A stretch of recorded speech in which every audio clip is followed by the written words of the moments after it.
पुरखों को नमन, इस प्रकृति को नमन, आप जो सामने बैठे हैं आप सबको नमन। इस विश्व आदिवासी दिवस की इस पावन पर्व पर आप सबको आयोजन कमेटी की तरफ से, जिले की तरफ से आप सबका तहे दिल से मैं इस जिला मुख्यालय पर हार्दिक जोहार करता हूं। कार्यक्रम के इस पड़ाव में थोड़ी देर बाद सामाजिक कार्यकर्ता दादा भंवर जी आपके बीच में पहुंचने वाले हैं। सामाजिक कार्यकर्ता राजकुमार भाई आपके बीच में पहुंचने वाले हैं। उनको सुनना है, इसके बाद जाना है। बातें बहुत सारी हो गई, मैं 3 बातों पे बात करूंगा। व्यवस्था, शिक्षा, स्वास्थ्य। व्यवस्था के बारे में मैं बता दूं, ये जो पुरखाई व्यवस्था है ये हमारे बाप दादाओं की बनी हुई व्यवस्था है। इसी को देख करके, इसी को मान करके यूएनओ ने विश्व आदिवासी दिवस घोषित किया है। सबसे पहले मैं उन घोषित करने वालों को धन्यवाद आपकी ओर से देना चाहता हूं। हमारे पहनावे, हमारी संस्कृति की वजह से ये दिन मनाने को हमको मिला। यही व्यवस्था में मैं थोड़ा सा आगे जाऊंगा। कहना चाहूंगा, हमारे किसी व्यक्ति का मौत हो जाता है, उसके 11-12 दिनों बाद में कार्यक्रम होता है, सबका होता है, लेकिन अपनी व्यवस्था में कार्यक्रम थोड़ा सा संदेश पूर्ण होता है। वहां कुछ वक्ता बोलते हैं, हम जहां जहां मौका मिलते हैं वहां आपके बीच में आकर के बात करते हैं। यहाँ प्रशासन के भी साथी बैठे हुए हैं, डिप्टी साहब बैठे हुए हैं, सीआई साहब बैठे हुए हैं कोतवाली, और प्रशासन के दूसरे साथी, मीडिया के साथी। मैं आप सब साथियों से, प्रशासन के और मीडिया के साथियों से कह देना चाहता हूं, पिछले दिनों आपने एक मुहिम चलाई पत्थरबाजों को लेकर के। उसमें आपने पंचायत वाइज मीटिंग करी, आप हमारे वहां पंचायत में भी पधारे। हमने आपको वहां अवगत कराया कि जितने भी पत्थर मारने वाले बच्चे हैं उसका एक से भी हमारा ताल्लुक नहीं है। एक साबित करके दिखा दो अगर हमने पत्थर मरवाया किसी से। ये राजनीतिक लोग अपनी रोटियां सेकने के लिए, इनका धरातल खत्म हो गया है। उसकी वजह से आए दिन हमारे ऊपर अनर्गल आरोप लगाते हैं, हमारे कर्मचारियों को परेशान करते, हमारे समाज सेवियों को परेशान करते, जो निस्वार्थ भावना से इस समाज के साथ में कंधे से कंधा मिला करके लड़ रहे हैं। कई लोगों ने अपना बलिदान दे दिया है। बात स्वास्थ्य की कर लेते हैं थोड़ी सी। यहाँ जितनी मेरी बेटियां, जितने मेरे बेटे बैठे हैं, इनका वजन करवाओगे तो 35-40 किलो वजन है। ये बात कहना इसलिए जरूरी है क्योंकि हम हर जगह जाते हैं, यही बात करते हैं। दिन का एक टेलीफोन हमारे पे आता है कि हमारी बच्ची को ब्लड देना है। इस हॉस्पिटल से पास में हॉस्पिटल है, और ये वीडियो बना है कि उसका पति है, उसको खून नहीं ले पाता है। सोचनीय बिंदु है, जरा सोचिएगा कि उसका पति है, उसका जीवन संगिनी को खून नहीं दे पा रहा है, वो उसको बचाने के लिए अपना ब्लड नहीं दे पा रहा है क्योंकि उसका वजन 50 किलो नहीं है। मेडिकल डिपार्टमेंट का तय है कि 50 किलो वजन वाला व्यक्ति खून दे सकता है। ये कहने का मतलब ये है कि हमारे बेटियां जितनी स्कूल जाती है, बेटे जितने स्कूल जाते हैं, ये वक्त ऐसा है खुद को मजबूत करने का, लड़ाई लड़ने का। आप सवेरे उठ करके भूखे ही स्कूल चले जाते हो। इस मंच के माध्यम से मैं आप सबसे निवेदन करना चाहता हूं, मेरी बेटियों से निवेदन करना चाहता हूं, कल से आप भूखी नहीं जाएंगे, दबा करके खाना खाएंगी। कम से कम दिन में 3 टाइम खाना करके मजबूत रहोगे तो इस सिस्टम से लड़ पाओगे। सिस्टम मारने पे उतारू हो गया है, चाहे वो केंद्र का हो, चाहे वो राज्य का हो। मैं किसी पार्टी को इस मंच के माध्यम से गाली नहीं देना चाहता हूं। अगर ये जितनी सरकारी योजना देनी ही है आप वन विभाग के अंदर दीजिए।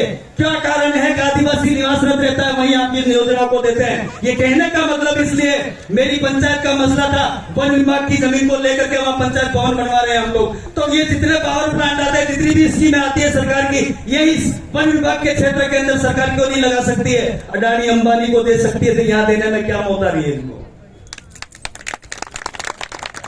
अरे कुछ पूंजीपतियों के लिए आप लोग काम करने में उतारू हो गए हो, कुछ लोगों के लिए उतारू हो गए हो। इस देश से आदिवासियों को खत्म करने की मुहिम चालू कर दी है इन लोगों ने। ये विश्व आदिवासी दिवस के लिए इसलिए कह रहा हूं, पूरा विश्व इस व्यवस्था के अनुसार चलता है। एक बहुत बड़ा गंभीर मसला है हमारे समाज में, वो फिर कह देना चाहता हूं, जहां जहां मौका मिलता है हम लोग कहते हैं पोक्सो। ये बहुत बड़ी दुखद बात है।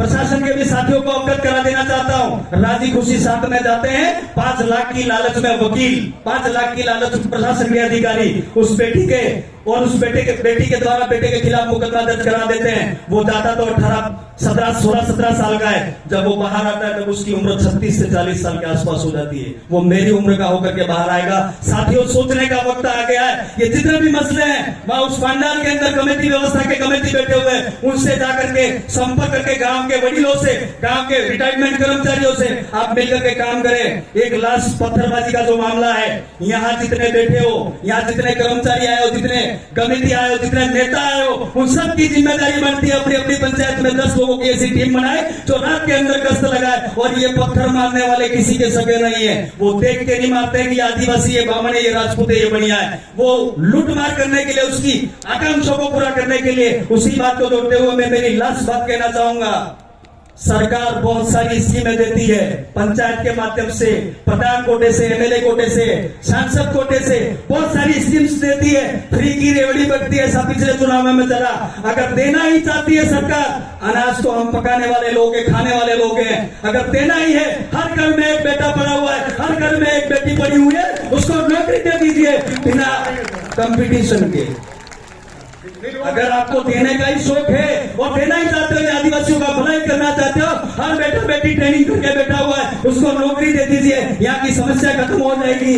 बहुत सारी बातें दोस्तों करने को मन करता है। आज जो कार्यक्रम में हमने आयोजन कमेटी और हमने एक तय ये किया था कि डीजे के गानों पे हम लोग डीजे के गाने को हम लोग यहाँ नहीं प्रस्तुतियां करवाएंगे, लेकिन जिनका कार्यक्रम रह जाए वो मायूस मत होना। अक्टूबर महीने के अंदर बेंडका के अंदर कार्यक्रम है, वहां हम रात्रि कार्यक्रम में सारे सांस्कृतिक कार्यक्रमों को मौका दे देंगे, इसलिए आप निराश नहीं हुए। लास्ट एक और बात है, आज से ये प्रण करके जाइएगा, जो भी मेरी बेटियां बेटे और बड़े बेटे, बड़ों का सम्मान करिएगा। ये आपका अंकल है, ये आपका बड़ा भाई है, इस व्यवस्था पे चलोगे, सम्मान करोगे, सामूहिक परिवार में रहना है, दादा दादी के साथ रहना है, काका काकी के साथ रहना है, बाबा बाबी के साथ रहना है, उनकी बात को मानना है। और सरकारों को ये अवगत करा देना चाहता हूं, कारवां धीरे धीरे बढ़ रहा है, दे दीजिए जो देना चाहते हो। कारवां धीरे धीरे बढ़ रहा है, दे दीजिए जो देना चाहते हो। संविधान के अंदर रह करके हम हमारी लड़ाइयां लड़ेंगे, संविधान के दायरे में रह करके हम हमारा काम करेंगे।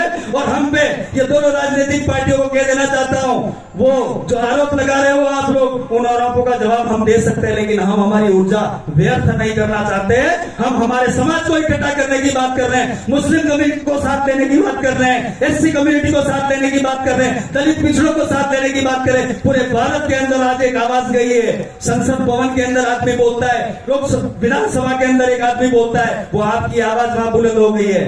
अभी तो कुछ लोगों के होर्डिंग पे फोटो लगे, आज देखता देखता आया।